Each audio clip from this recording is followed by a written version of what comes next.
Oh yeah, perfect. You're recording there. Yeah, loads of people coming in. Great. Hi, everyone. Welcome to the Grade Academy webinar, How to Maximize Your Leaving Cert Grades. There are people flooding in at the moment. So if you still are without your cup of tea, go to the kitchen, pop on the kettle, and make sure you have it ready for a couple minutes time. And we'll bring in Bernard and we'll start the whole conversation. This is Andrea. Andrea is going to be answering all of your questions during the session. Anything you have about Grade Academy, or if you want us to ask Bernard a question in the Q&A, pop it into the chat or into the Q&A section. We'll get to it. We'll have all your questions answered and she'll be there, keyboard ready. There's still a good few people coming in at the moment. It's great. We have loads. And for any of the 100 people that just joined in the last 30 seconds, welcome to the Grade Academy webinar. We are delighted to have you all on board.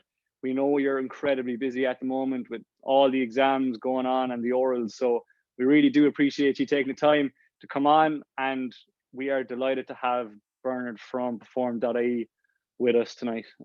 Bernard is absolutely fantastic. You get a taste of what he has to offer there now in a minute. But as I said a while ago, and for the 50 people that just joined, if you have any questions in the meantime, please pop your questions in. This is Andrea. Andrea will answer all of the questions in the meantime.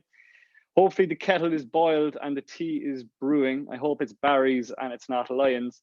Pop in the milk and we'll start more or less straight away. That's coming from a Cork man there now. I think we will more or less get started. So it's 7:02. I'll get up the presentation.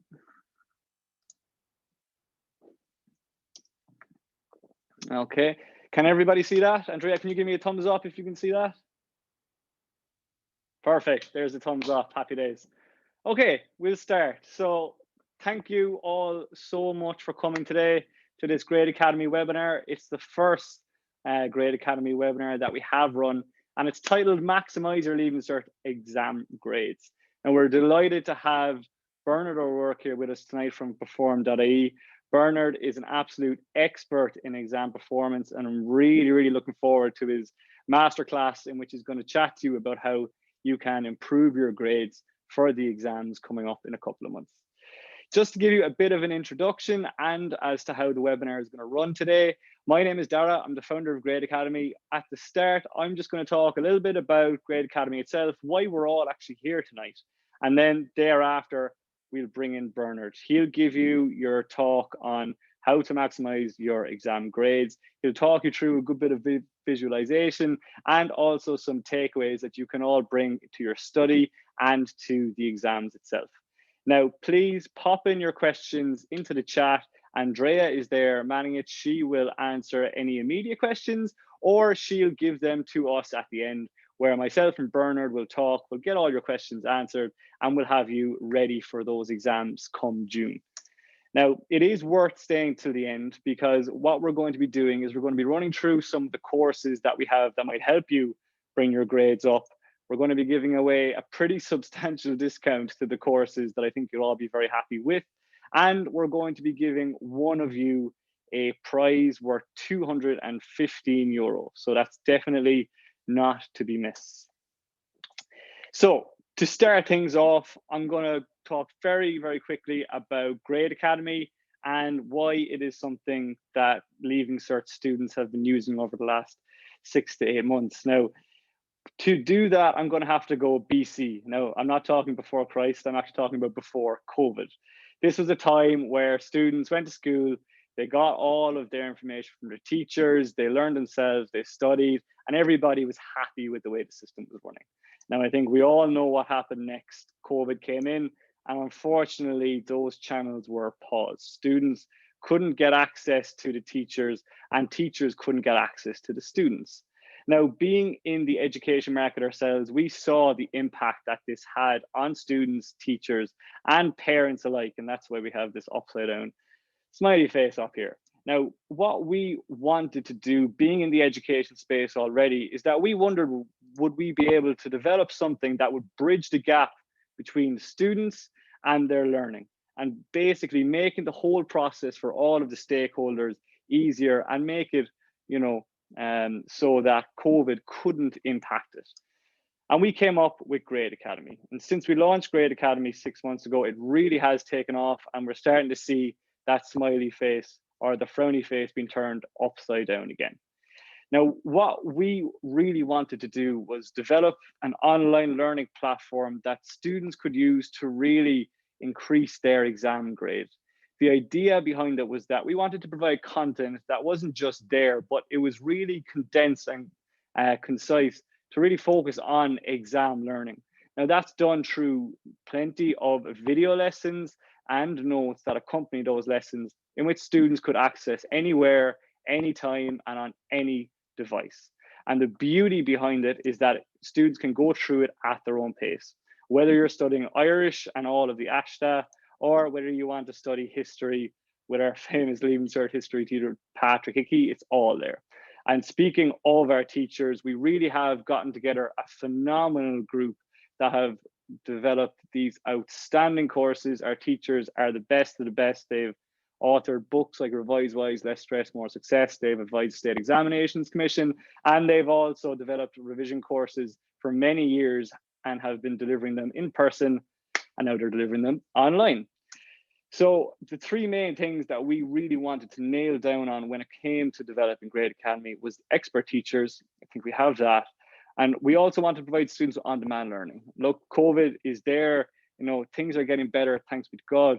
But we wanted to really try and revolutionize the secondary education market through this online content and the premium content. And finally, it's extremely exam focused. These courses are developed so that whether a student enrolls in them in September or 2 weeks before the exams, they can still extract the same amount of value from it with regard to the exams. And so far, the results have really spoken for themselves. We've had nearly over 3,000 students use the platform, and they've all reported an average grade increase of 16.2%, which is really, really fantastic. And that's since enrolling in the courses.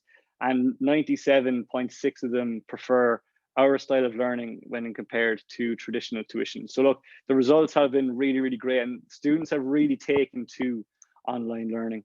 In terms of the platform itself, we have 17 core courses, 12 subjects, and best of all, first hour of every course is free. So students can get a feel for it. Parents can also see what the courses are like before enrolling.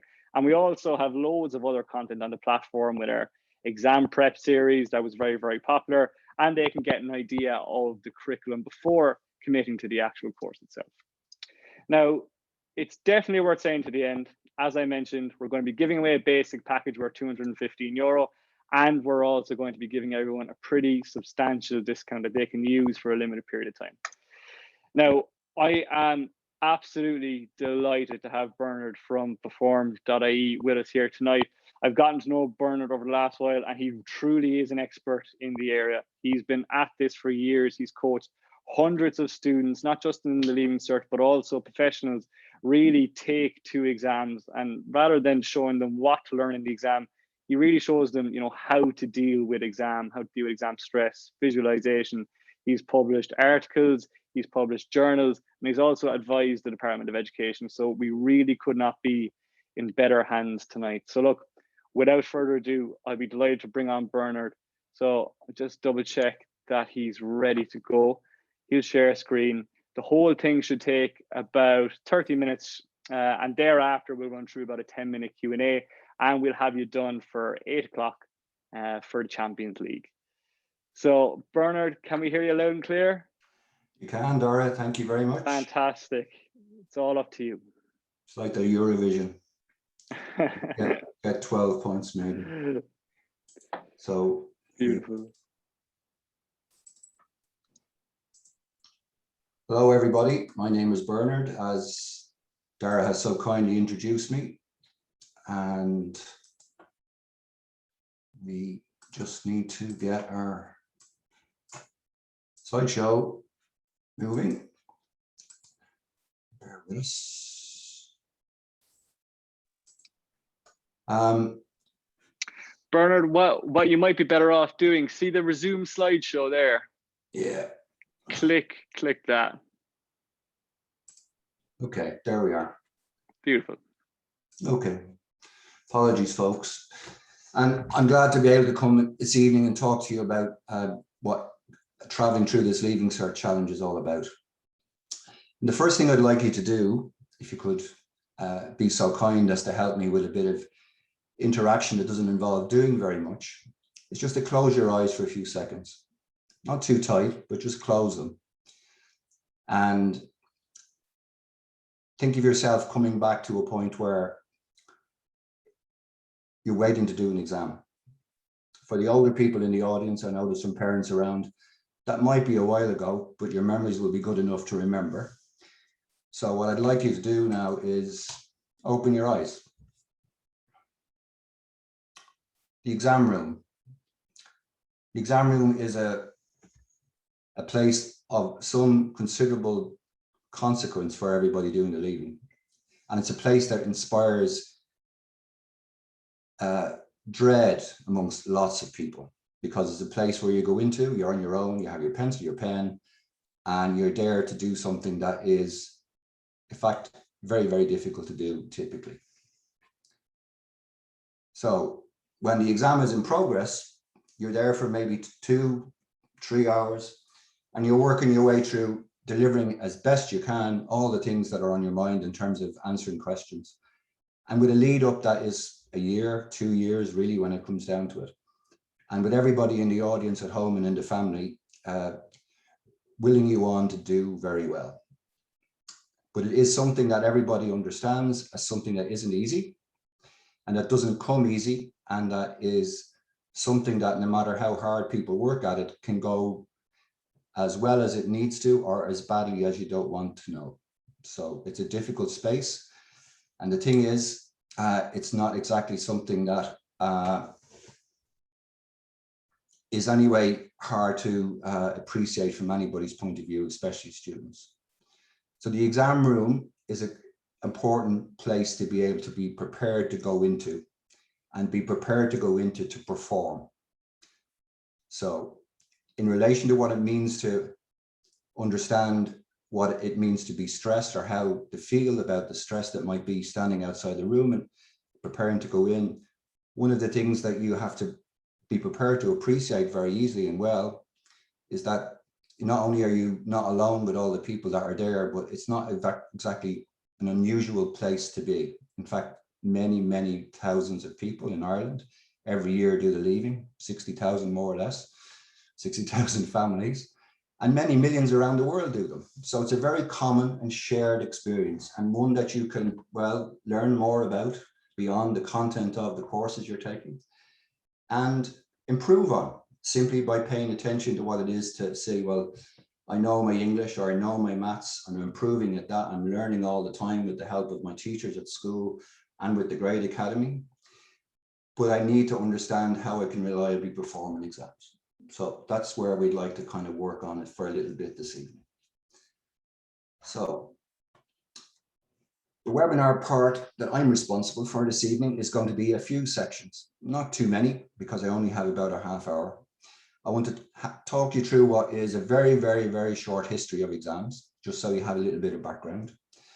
I want to talk to you about how to understand your own skill profile around exams, because again, this is not about the content, this English or the maths or the geography or whatever, but it's about you and your ability to do in exams, and actually you've got a lot of experience with that.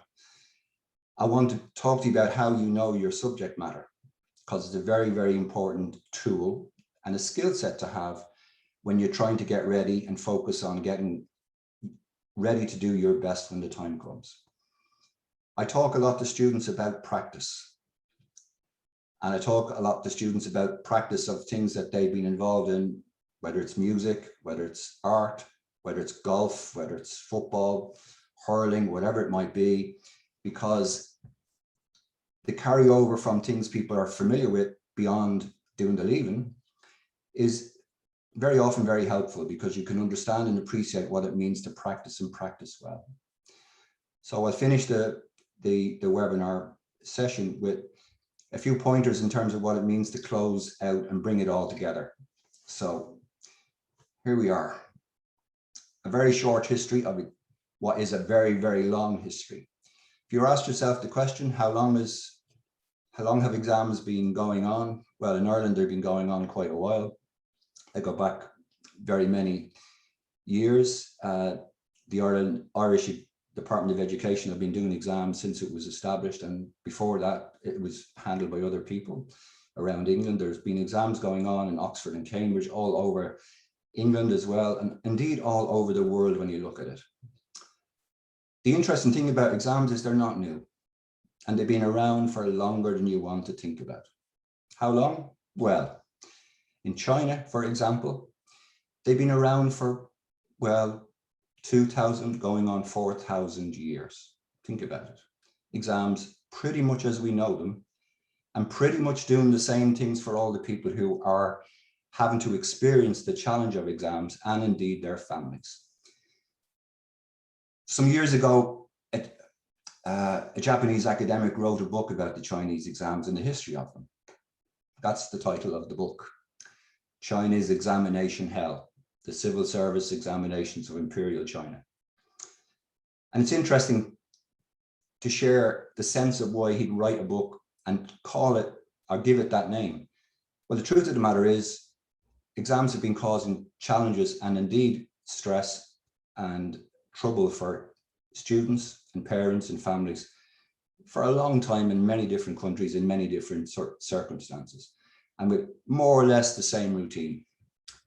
You go into an exam room, you get an exam paper, and you do your best to answer the questions. There are some pictures of the imperial exam halls, for they were very made them in China. You can see over here on the left upper, the little cubicles. You can see over here, the local chief mandarin checking on all the people doing the exam. He would have been the guy setting it. And you can see down here, the people trying to work their way through with their servants, perhaps down the front, helping them out or keeping their food going. The days might have lasted all day or 3 days. And the famous question that they were all asked one time for 3 days, and only one question on the paper when they turned it over was, write all you know. Not an easy question to answer, but you had 3 days to do it. And a lot of people didn't last the course, or at least last the exam, because it was just too hard. So there you are. One takeaway from this is exams have been around a long time. People have been challenged by them for a long time in many different places, in many different ways. So it's not something that you need to fret unduly about having to start into what is a very important set of exams, the Leaving Cert, that are very consequential in terms of what it means to progress to university or wherever you might want to go. But the thing is, the skill set is something that people have had to focus on for very many years. So they're used almost everywhere in one form or another. And as a tool, typically they're meant to record achievement, but that really isn't something that people appreciate very much. The people running the state exams would say they monitor standards, but the truth of the matter is the consequential part of the whole equation is that they're used for making very, very important decisions for your next step in life after school. University places in the regional colleges, places in the institutes of education, the ITs. And it's very, very challenging when you're up against something that has the feel of a take it or leave it, one shot at it kind of proposition. It's important when you come to look at your exam skill set, and maybe nobody's talked to you about that before. But what I'd like you to appreciate is that you have a lot of exam experience. There's things going on that are important to kind of figure out and do something with, doubt being one of them. It's important to look at common mistakes. Now, I won't be able to go through all of them, but we can have a tilt at a few common ones. And it's very important to understand that this is all about process, and the process has a relationship with the results, and perhaps not the way you might like to think about that. So appreciating your exam experience. As a Leaving Cert student, and I know some of you are in 5th year, but a lot of you are in 6th year, you've been at school doing maybe 7 or 8 subjects for 6 years. You've done lots of tests and exams. more than you can perhaps remember, but enough to be able to take stock and debrief yourself on what you've been doing with exams, how you've been getting on. There's a tremendous power, indeed a need, and an undeveloped skill in debriefing yourself after every exam you do, and to be able to reflect on what it means to take something away from that and figure out what it means for you to do better the next time. So the reason the mocks were introduced a long time ago was simply for that reason, to give yourself experience where you wouldn't have otherwise got it. And in a sense, that was closer to the real day, the day the Leaving Cert came and you're in a room for 3 hours answering questions on, well, English or maths or whatever it might be. But it's very powerful for you to be able to appreciate that you've been doing exams not only in school, but indeed in other places. Anybody that studied music, whether you ever get to the Feis Co or anything like that, but you've been doing grade exams, perhaps. If you've been doing arts, the same with, you know, paintings, whatever it might be. And anybody that's played sports has been basically undergoing certain kinds of tests. Can you score a penalty? Can you put a puck over the ball, over the bar for a point, off a free? And it's important to try and have a sense that those other kinds of experience have an awful lot to tell you about the way you can consolidate your ability to manage yourself in exams. But there's something at a high level. You've loads of experience, and that might help you, but indeed it might make you a little bit anxious, because you may not have been enjoying that kind of experience. But the thing that obviously is very important is that it's crucial that you have the ability to learn what it is you need to learn, to understand what you can do to improve your ability to perform. The reason perform in exams has that label is simply that it's a very, very powerful thing to understand. I may know my Leaving Cert English, I may know my Leaving Cert Maths, but I still may be very concerned and indeed less skilled than I'd like to be at performing in an exam. It's like any sport, and you could call it a sport if you could be so mindless, I suppose, to think that, you know, such a challenging thing can be put up as a sport. One of the big problems people have with exams is that they doubt themselves an awful lot. And the question I'd ask you is, you know, do you know where your doubt monkey is? And if it's on your shoulder, it's in a place you don't want it to be. Doubt is very normal. I can't do this. I'm not sure about. Think of all the things that you talk to yourself about, and we'll get onto language maybe and self-talk later on. But doubt is very normal, but it can be very ruinous if it's not left unchecked, if it's left unchecked. And managing doubt is a skill, and it's a skill that can be learned. It's not very hard to learn it, and it means effectively finding the monkey that's on your shoulder and learning how to talk to them. In fact, learning how to tell the monkey to go away. I sent an image to somebody recently where we were doing some work and we were struggling with, or the lady was struggling with, the very monkey we're talking about. And so I sent her a WhatsApp with a picture of a monkey running down the road. I said, you know, Karen, this is exactly what we need to make sure is happening, and that the monkey keeps running, basically. So the sense of you being nervous about things, the sense of you being uncertain about things, there's a need to turn that into a form that says, there's something I can work on here, something that will make a very big difference to me. And one of the things is to stop thinking or having too many thoughts about what it means to fail. My son Dan used to play well, he still plays his games, but when he was younger, he was always coming to me and say, Dad, I can't manage this game. You know, I can't get to the next level. And I kept trying to reassure him somewhat that the whole point of the game, and most of you have played games on computers by this stage, is to get to the next level. And in fact, that's the game. When you understand that and see that the challenge is being set for you to get there, less to get in your way and stop you from enjoying the game or getting to the next level, you'll have achieved something very powerful in terms of being able to understand how to manage yourself in exams. Games, as you experience them on computers, are exams of sorts.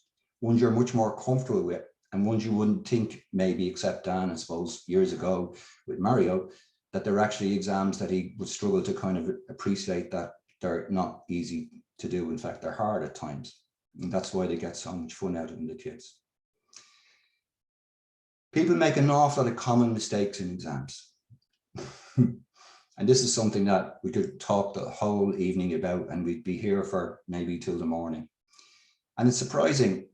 And, you know, I've picked a few of them, and I picked the more obvious ones, and I picked the ones that you could say, oh no, they can't be common mistakes, Bernard. They're too just, well, obvious. Well, the thing is, you know, you'll always be told that one of the problems people have is they don't read questions.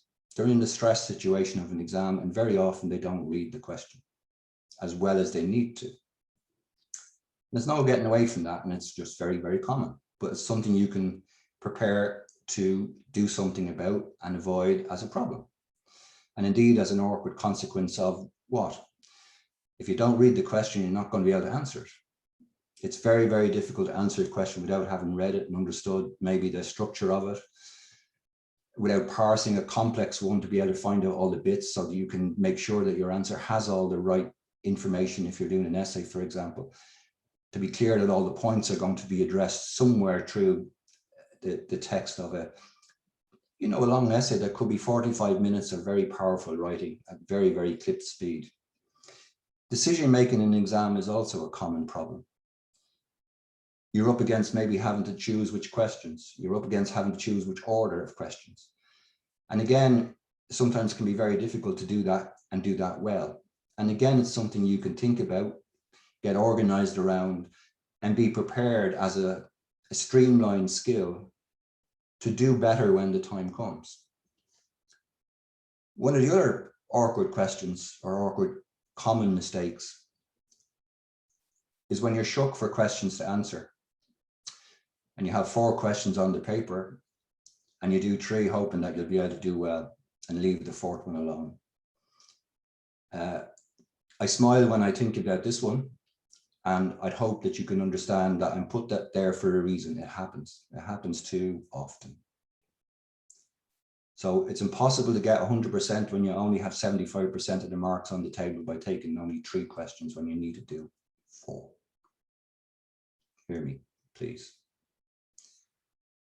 If you are looking at management books, and probably most of you haven't yet, the human resource books talks about hygiene issues. And hygiene issues are those things that are supposed to be necessary to be around to do okay, but not necessarily going to help you do better.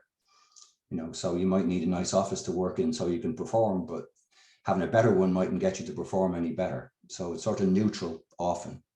And that's why the term came in. It was kind of necessary, but don't expect too much after that.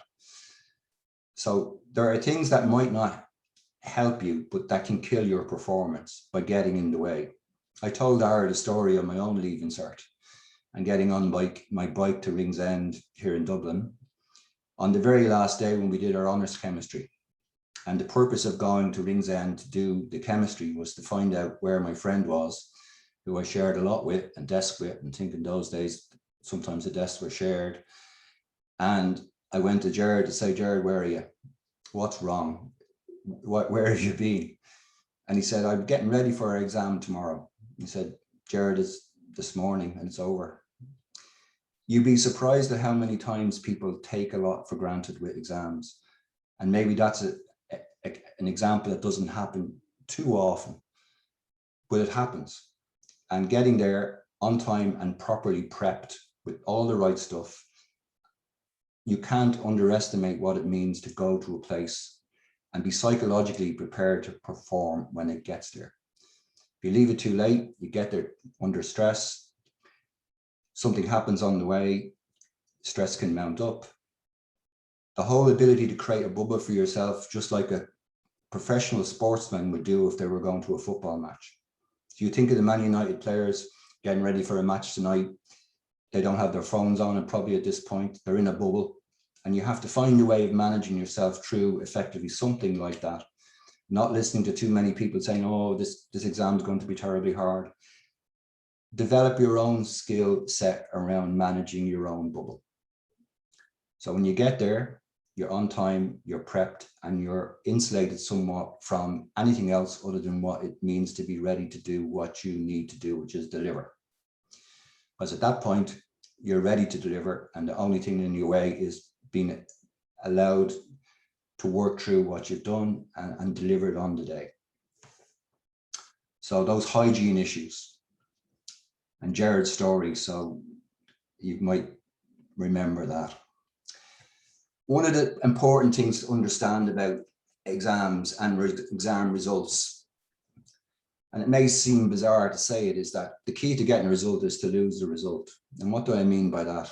Well, you need to focus on the process. The golf major, the Masters, started today, and all the golfers there will be thinking about winning it. And the ones that are really going to do well are only thinking about one thing, one shot at a time, focusing on the process, not worrying about whether they get the result they so much desperately want, which is to win the competition. So if you're scared or wondering about whether you're going to get 565 points to do law in Trinity College, and that's on your mind more than the exam in front of you, it's not going to help. You know that already, I don't need to tell you.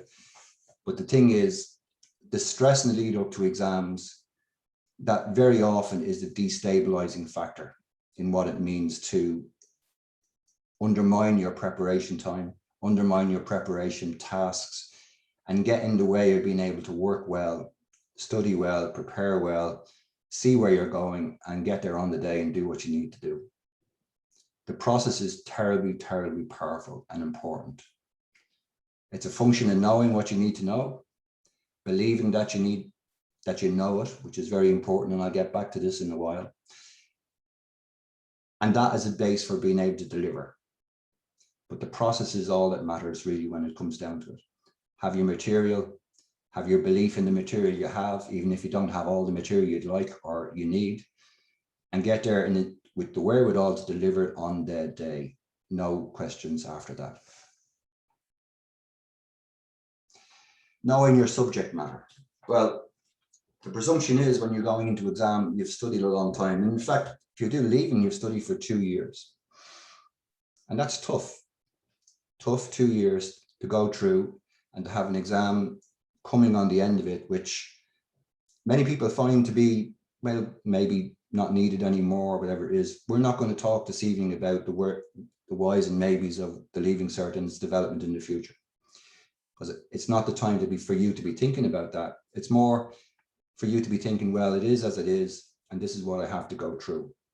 We might have a chance through the questions to talk about the Leaving Cert and calculated grades, but forgive me if I park that for a moment to keep on our little track.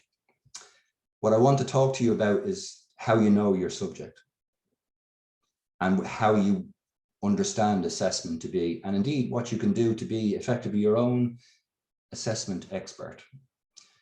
So I'm bypassing all the teachers that learned that in college when they're doing their HDIP, or if they're primary teachers, they would have learned how to do it, in St. Pat's or Mary Immaculate or wherever it might have been. But the thing is, you can learn a lot about assessment. And in fact, you've been doing assessment in a lot of ways, in ways that you mightn't even appreciate, for as long as you can probably remember. I want to show you what it means to learn the exam game, which is something that I can suggest is one of the drills you can take away from our webinar this evening. So, your curriculum geography. What I'd like you to be able to think you can do, if you haven't done it in a detailed way already, is to take the curriculum you have in any given subject, and at this stage you're on the flight path to the exam, so you should be clear enough in your mind, if not already on paper, where you are with all your subjects, because at this stage you're pretty much through the learning part down to the flight path management and getting ready to do what you need to do in exams. But it helps to map your curriculum and to know what it is to do that. So you might take the book that is the best book for maths that has all the bits in it and check off the contents pages. So you might get your own Excel sheet and do a list for yourself, or you might have something given to you by a teacher. But I want to leave you with a few images in terms of what it means to work your way through thinking about this without getting too wrapped up in anything other than an exercise that is helpful.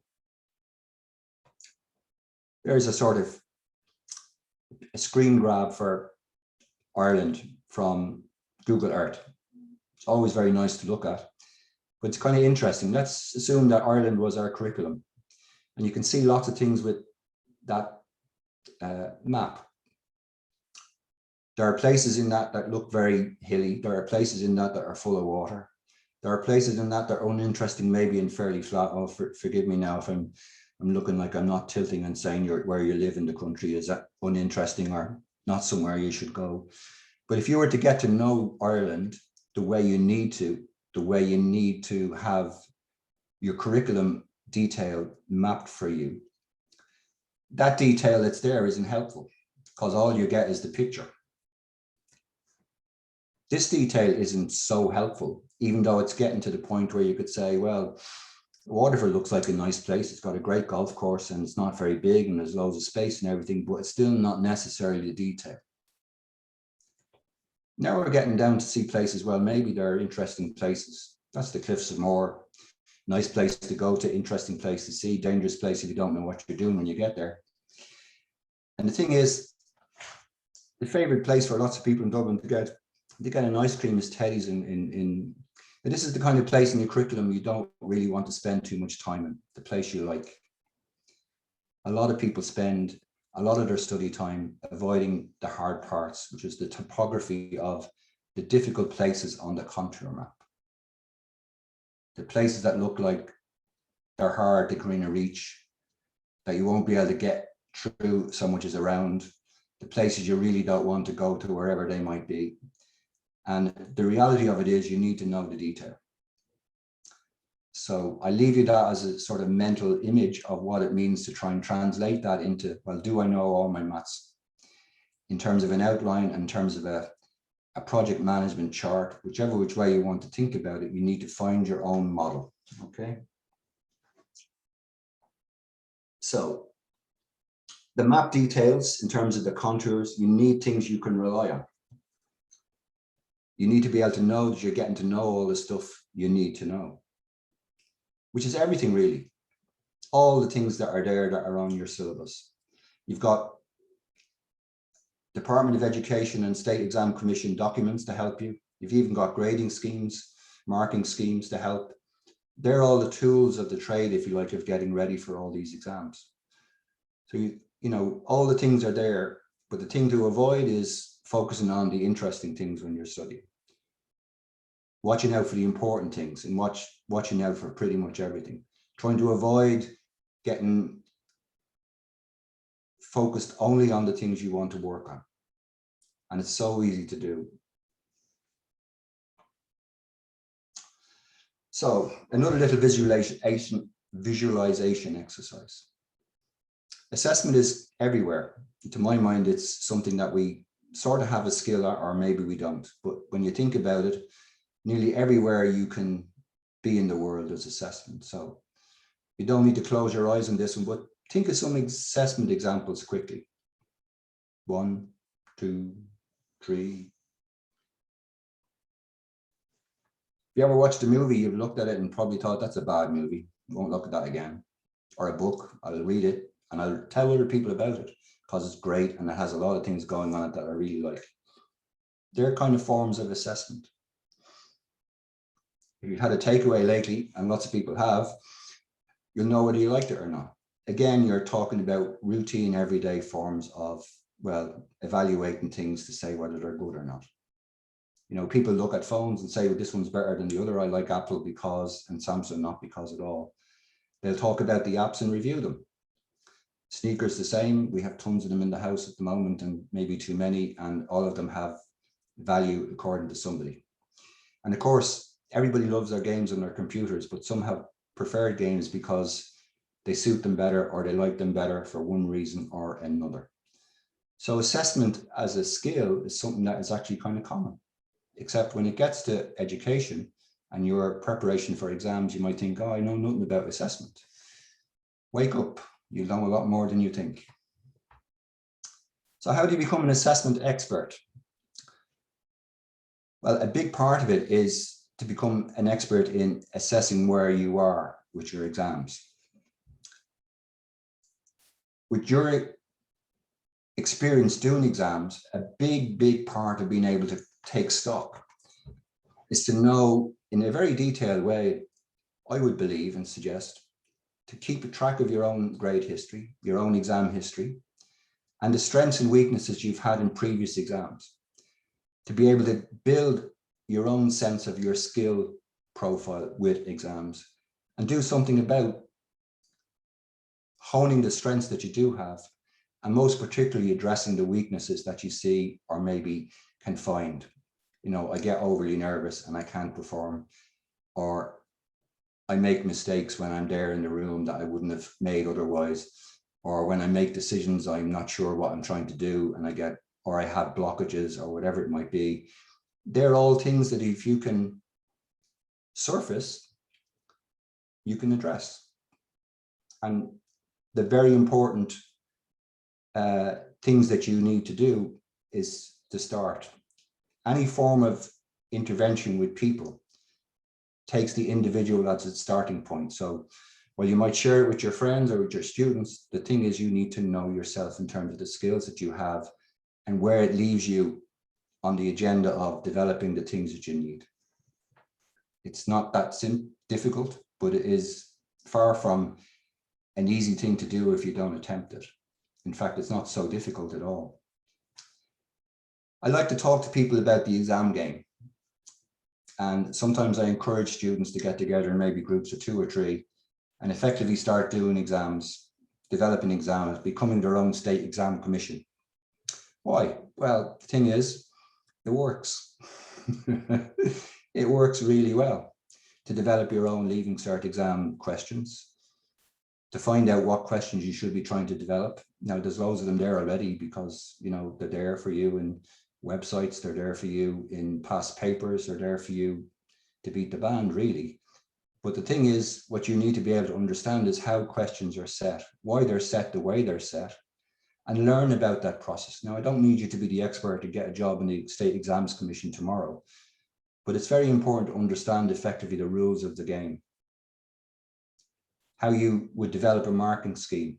So you're asking questions, you're talking to yourself, and you're trying to understand what it means that this game is about and hone your skill about saying, I know how to manage myself when it comes to understanding the skills I need.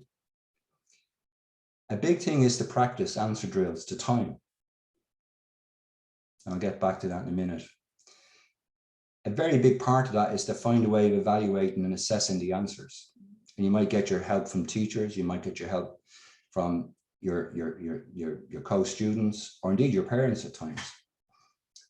But it's important that you do these things. It's important that you debrief from this process your understanding of where you are with these things and give yourself a leg up in terms of what it means to address whatever weaknesses that might be there.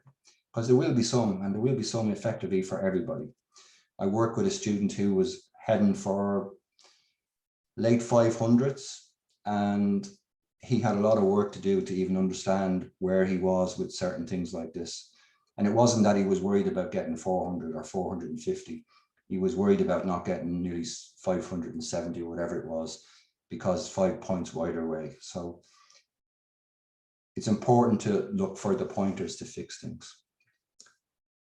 Practice is something that people talk about, but very often don't understand. And I'd like you to think of what it means to practice in a deliberate way. A deliberate way. So don't just practice anything. Don't, like, a lot of people study and you wouldn't know what they've learned from the study. They're just happy to have studied for an hour and think that's the end of it. But the truth of the matter is, when it comes down to studying, and indeed when it comes down to doing exams, the key skill is to hone the skill of delivering. And that requires practice. If you're learning how to play golf, if you're learning the piano, you're learning how to send a slitter over a bar 50 meters away, you'll be practicing day and night if that's what you are inclined to want to do. So what do you practice with the drills? Well, you practice what you need to perform, how you need to perform it, with the conditions in which you need to perform, time, for example, and before you need to perform. And the thing is, and keep doing it until you know and trust yourself that you can perform when it matters. So you're trying to practice anything that you think will improve your performance. A couple of things I'll single out is to harvest marks and working maybe with stress. Harvesting marks is maybe a strange concept, but it means a lot because, you know, what you're trying to do is gather up marks, whichever which way makes sense on the day, depending on the structure of the exam, the questions structures, the time allocation for each. It can get very difficult to know how to approach something that has 4 questions, and each question might have maybe 3 or 4 sections with different mark allocations. And all of a sudden then, if you're relying on mental arithmetic in an exam, you are up against it.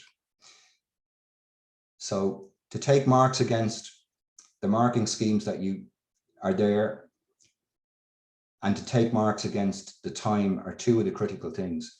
You of course have some chance to understand the marking, and you have loads of chances to understand what it means to work with time. But time then becomes an interesting kind of thing, because it's very often difficult to know the time chart you have when you're answering your question. So time charts may be a concept that you haven't seen before, but let's just develop it just a little bit. And the one thing I'd say before we go and look at it is that exam time is not the time to be looking at timing yourself in exams. If you haven't prepared for this and understand what it means to manage it in terms of what it means to get marks, it's later than it should be, and it may be too late altogether. So let's say we have a simple exam, English or history, good ones to think about, and you have 4 questions due, 45 minutes each, 3 hours exam. You think, I'll do question 1, 2, 3, and 4. That's the ones I'm going to pick. And I work through time and marks. They're the 2 axes, left, you know, top and side, or side and bottom. And the blue line is the marks you're getting as you're maneuvering along through the 45 minutes. Well, it sort of works like that. Then it sort of doesn't, depending. So it's important that you understand how to harvest marks in the kind of exam you're working with, because sometimes it works different. And sometimes it even works when it's not supposed to work the way I'm going to show you. But here's the thing. Question 1. It's a question that needs basically, like most English essay questions, for example, a strong opening. You're getting your marks set more or less in terms of its general range within the first paragraph even. Something very difficult maybe to appreciate. But it needn't go in a straight line. In fact, it may not easily or often go in a straight line, and that most of the time you're gathering marks, you're gathering quicker at the beginning because it's getting clearer to the people assessing, notwithstanding that they have marking schemes, that you're an A student or a B student or whatever it is, and your mark, whether deliberately or consciously, is beginning to be set, and not exactly in stone, but set. Question number 2, you're thinking, I'm struggling with this one a little bit. The thing is, you know, I've gone over time. Question number 3, I'm not sure about altogether. You see there's plateaus there where you won't say, well, you know, after that, we're not getting much value out of it. At this point, you're not getting much value out of it, but you've gone into the next bit. And you're taking away very, very rich pickings from this part. And of course, if you really get it wrong and come back to the 3 questions out of 4, and you take away the 4th question, the 3rd question may be plateauing at a way that actually adds very little to it altogether. So it's very important that you understand and pay attention to your teachers, to the way it works or the way you think it works, and figure out what it means to manage yourself through this space.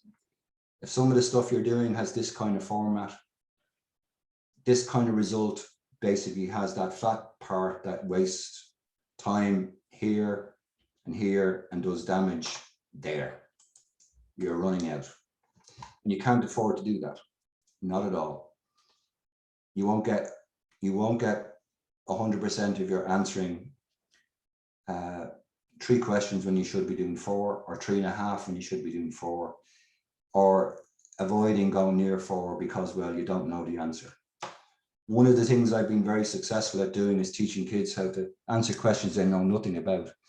And it's always been a joke or a running joke, because it's very important to be able to have the confidence to attempt questions when you're stuck.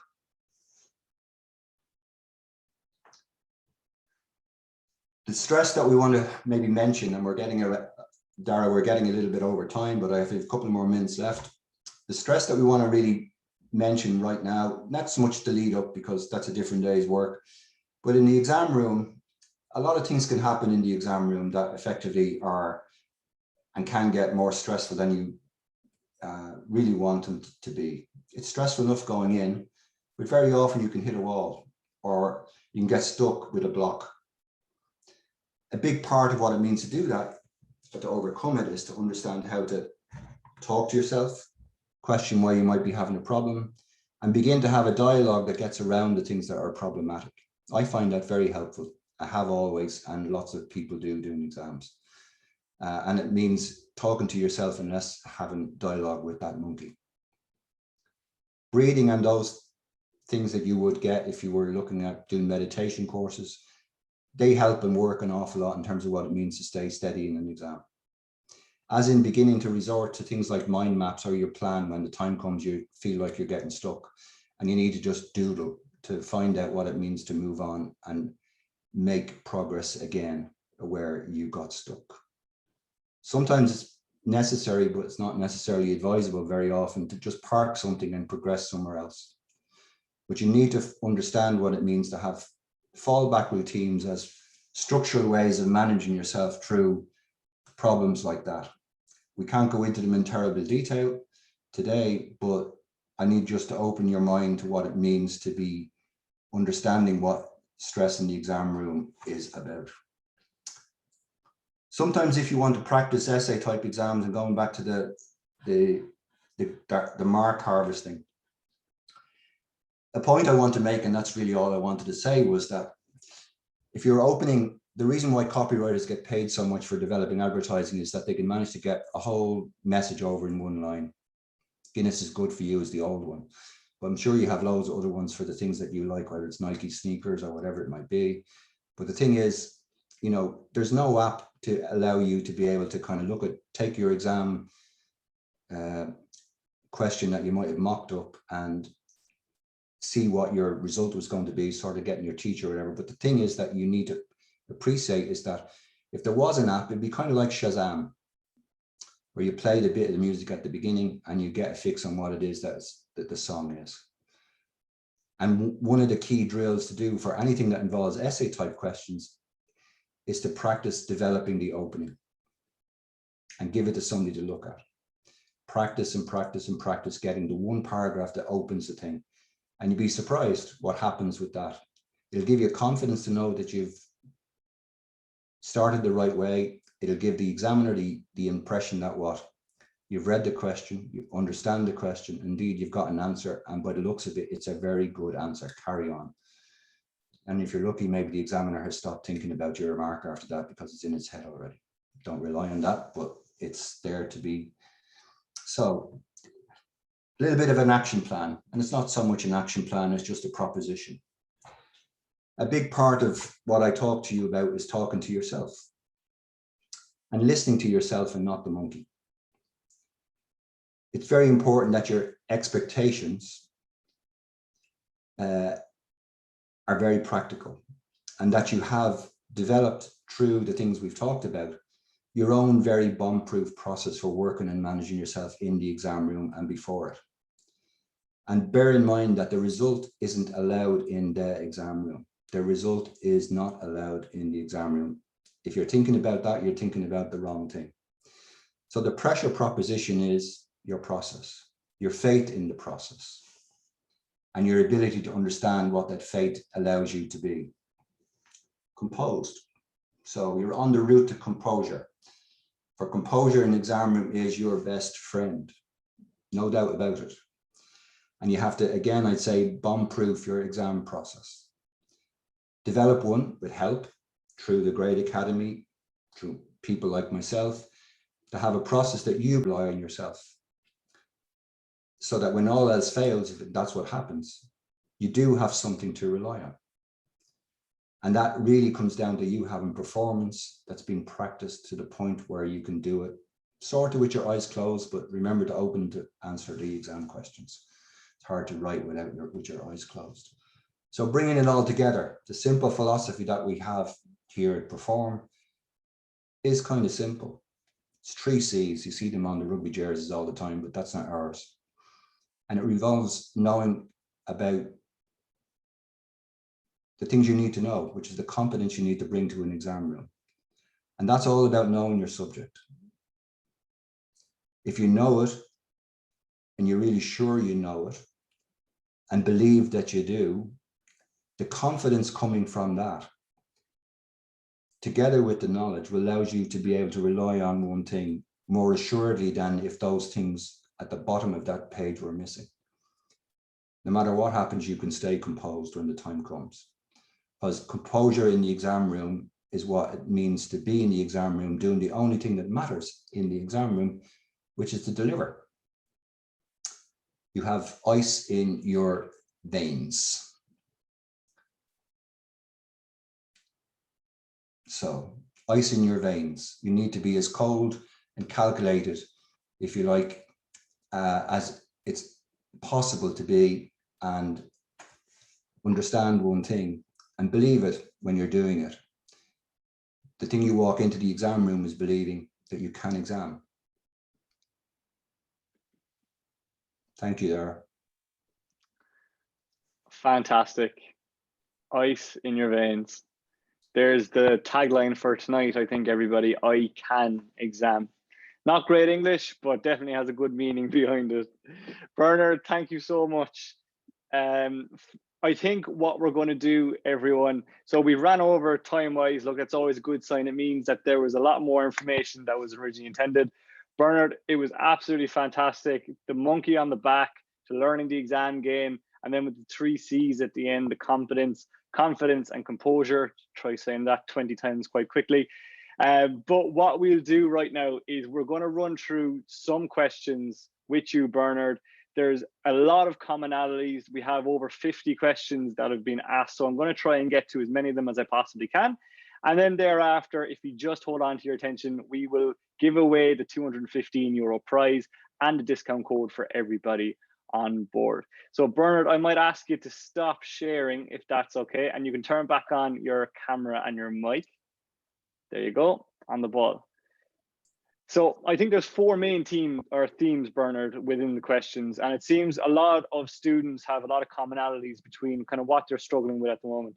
The first one, and seems to be coming up quite a bit, is burnout. What would you say to students that are experiencing burnout at the moment? Burnout. Yeah, burnout. Okay. Burnout, unfortunately, is part and parcel for a lot of people. I experienced that when I was in college, probably in my leaving cert as well, because, you know, it's not a sprint, but it's a marathon. And it's a very, very heavy duty marathon. And the last little while has been hard on students because nothing's been normal for the last year and a bit. And certainly school hasn't, and exams haven't. And it gets to the point where you'll have worked very hard because you've been trying to overcome a lot of these obstacles and problems that have been there with not being able to access things the way you could have relied on before. And that was challenging enough. So it's not surprising that people would find themselves feeling a bit burnt out. And it's very important. You're on the flight path to effectively the exams now. Less the study part of the equation by and large. So it's important that you find a way of being kind to yourself and organized to think of yourself as the athlete getting ready for the Olympics. In the end, they're not going to burn themselves through using up all their energy in the last 6 weeks. They're going to be taking it easy without getting lazy. They're going to be consolidating things. They're going to be organizing themselves so that when the time comes, the burnout isn't going to compound itself by being them shot when the time comes for going into the exam room. You can't afford that. but you can afford to take it easier now and structure that. It's important to understand that you structuring your way of managing energy levels and organizing to get through the important things is not you all of a sudden getting lazy and giving up. It's you being clever. Yeah, I think you're right there. Listen to your body, listen to what it's saying. And really, if you do feel burnt out, it is definitely probably worth taking a little bit of time to yourself, just so you come back all the fresher. I think the analogy with the Olympians and stuff like that is a really good way to think about it. If The second thing, if the mental part of the burnout is serious enough, don't hold on to it. Share it. That'll help too. problem shared is a problem halved. Love it. Probably on the other side of the spectrum now, a few people have wrote in about lack of motivation. How would you advise students might try and increase that level of motivation, especially now with the exams coming up soon? Motivation is a tricky one because, you know, everybody has their own perspective on what it means for them to be motivated by whatever. And in the end, it's sort of like the same answer to the burnout question. It's very important to park concerns about the future, concerns about whether I want to do this or not, concerns about whether I can do this or not, and just get focused on trying to get organized to do it. Now, that's not me saying something that is just a flippant byline to say, well, it's easy enough. It's tricky and very, very hard. And if for one reason or another you feel like you've lost something, again, you're talking about looking to find a way of settling a little bit and seeing it as a bit of a game. And the game is to be there to do as well as you can, not to do 10 times better than you expect or want to, but to do as well as you can and allow yourself and be kind enough and organized enough to yourself to work on that. And it doesn't matter that people running up to exams experience lots of things, tragedies, families. At the moment, it's very, very difficult for lots of people. And if you did a list of all the things that can get in the way, you'll find that the list is actually very, very long. And it's very personalized to the kind of family and circumstances of people as individuals. But the nub of it is to be prepared to roll with these things and accept somewhat that, you know, you can get unsettled a little bit, but the rocky road is not something that you need to worry about so much if you're prepared to just stay with it and suspend some of these doubts or suspend some of these concerns about things that are not going to help. Yeah, I think that makes loads of sense. And look, it's been a rocky year for everyone. Like, it's very important that people give themselves a bit of credit too, and that will always add to your mindset when it comes to actually study and when it comes to the exams themselves. Now, I think you mentioned this a little bit in the presentation, Bernard, but it's worth bringing it up again. A couple of people have brought up, you know, instances where they might become blank in an exam. What would you say to someone that might experience that come June? Okay. If you were a writer or an academic or anybody that's looking at a blank piece of paper, you'll know that that's probably one of the hardest things to ever look at. And the truth of the matter is, it helped me a lot to understand that actually you could turn it around and say, you know, why is it blank? What's causing this to be a problem for me? It's a very common thing for people in the strain of an exam room to feel like all of a sudden they can't move forward at all. And like I said during the presentation, to look at ways of disengaging even for a moment, whether it's a breath exercise or something that takes your mind off the fact that you feel like you can't move forward. And it's worth exploring because everybody has their own ways of being able to do these things. And if it means disengaging and going on to something else, there are things that are there to be worked on. But again, like everything else, while it's a good question, it's a better question to look for your own personalized answer for, in terms of something you can sort of say, well, I prepared for this. Now that I know I'm experiencing it, what can I do? Even that simple statement. And I used to find that if I had a blank sheet of paper, I wrote a question at the top of it says, why am I struggling with this? And I usually had the rest of the page filled out before I realized that I was blocked. But I don't mean to be flip. It can be something that throws a lot of people, and it's not something to take lightly. If it's something that has been happening before, it's something to pay particular attention to, because you'll want to try and find something that will work for you. You can't leave the exam room and go for a walk. They don't obviously allow those things, but you can close down for a minute if that helps. You can refocus on something else. But the biggest thing is not to kind of get to the point where the blockage. I mean, I've had so many people talk to me about, what can I do? The last time this happened to me, Bernard, I walked out of the room. And happily enough, with people listening to this kind of dialogue with me, they've been able to stick with it and stay in the exam room even when they felt they had nothing to give, and get value for it. So you could say, well, you know, so this is the game. This is the block that Mario and my son couldn't get over. The thing is, well, you know, maybe you can get around the wall. Yeah, I think that's good. Like, it is very much about knowing yourself and how you deal with those situations in hindsight, as opposed to emotionally reacting to a decision when that time does come. So look, that makes loads of sense. We have loads more questions coming in. A lot of the questions are very specific to some subjects and exams themselves. Now, what I will say, just because we are going a little bit over time, is that Andrea is going to be answering all of your questions over the next few days on our stories on Instagram. So if your question hasn't been answered at this stage, don't worry, it will be answered. Please keep an eye on our stories, on our Instagrams, because look, unfortunately, we just don't have time to go through all of them.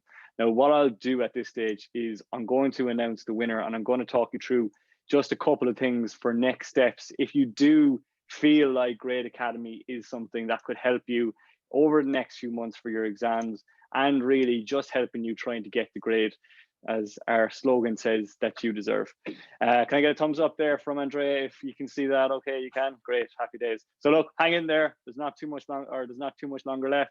We'll get through this nice and quickly. Now look, like, on behalf of all of us at Grade Academy, there's a massive team here of teachers, of, you know, digital marketing specialists, and also just people who are just really, really enthusiastic about the education space, that are really here to help you get the grade that you want come June. Now look, like, with regard to the types of educators that we do have on the platform, we're extremely proud of the teachers and the quality that we do have. Now look, I mentioned this before, for us it's about three things. It's about the quality of teaching, it's about the fact that all of the courses are completely on demand, and that you can look at them anywhere, anytime, and on any device. And look, they're extremely exam focused. We wouldn't be selling you, or we wouldn't be getting you to enroll in a course now if we didn't think they would be effective for you come June. The whole aspect, and when we were planning these courses well over a year ago, we wanted to make sure that whether a student enrolls in the course back in September, or, as I said, 2 weeks before the exam, it would still be something that would be of incredible value.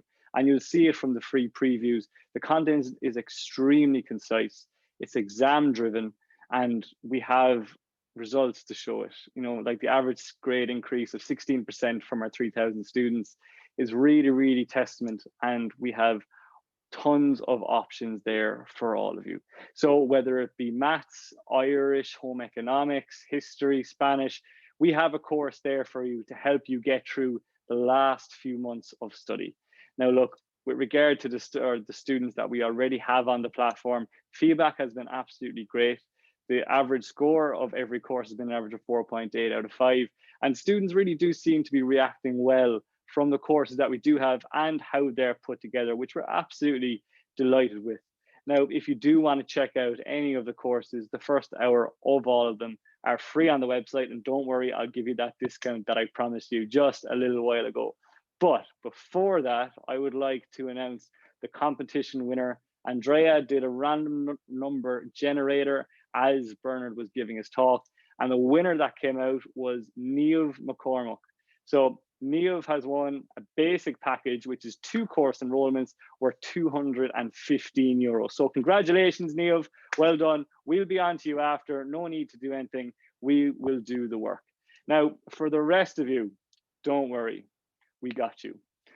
What we're giving all of our students tonight, and this is only exclusive to the people that are actually attending the webinar, is we're giving 30% off every course and every bundle that we do have on the platform. Now, this is exclusive to everyone on the webinar. We're not going to release this on our social channels. This is purely for those of you watching tonight.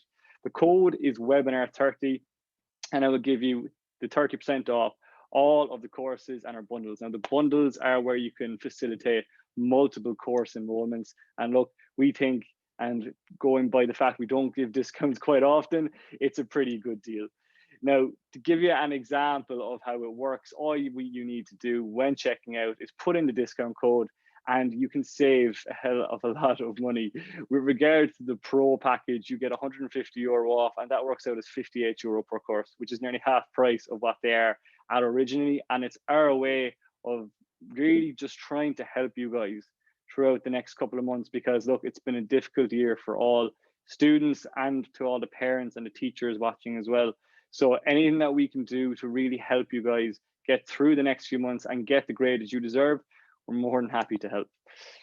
After the webinar, I'll be sending you all a post-webinar pack. Now, within that, you're going to get a recording of everything that Bernard talked about earlier on, so you can keep it for later and watch back on some of the points that you might like to revisit. I'll be sending you all the details about discount, and don't forget, it's a limited time until midnight on Sunday, and after that, the code will be invalid. And the last thing, if you have 30 seconds, we would be very, very grateful if you could fill out a feedback form from us. This is our first webinar, and we plan to do many, many more. And any ways that we can really improve on it for future reference, we'd be more than happy to. So we'd really appreciate that. And finally, I just want to say a big, massive thank you. Thank you to Bernard for an absolutely phenomenal presentation and for giving his time and his effort to preparing it. I thought it was absolutely brilliant. If I was in Leaving Cert, I definitely think it would have been something that I wish I would have gone to.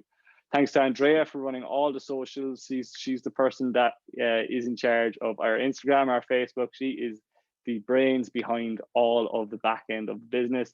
And thanks to all of our teachers, and finally, all of you for coming tonight. We are so thrilled to have you. We really hope this webinar was of help. And finally, if you do feel like our courses could be of help, first hour is free. Check them out, and the discount code expires Sunday evening, and it's there, webinar 30. Webinar 30, that's what happens when you talk without having a glass of water. And we'll chat to you soon.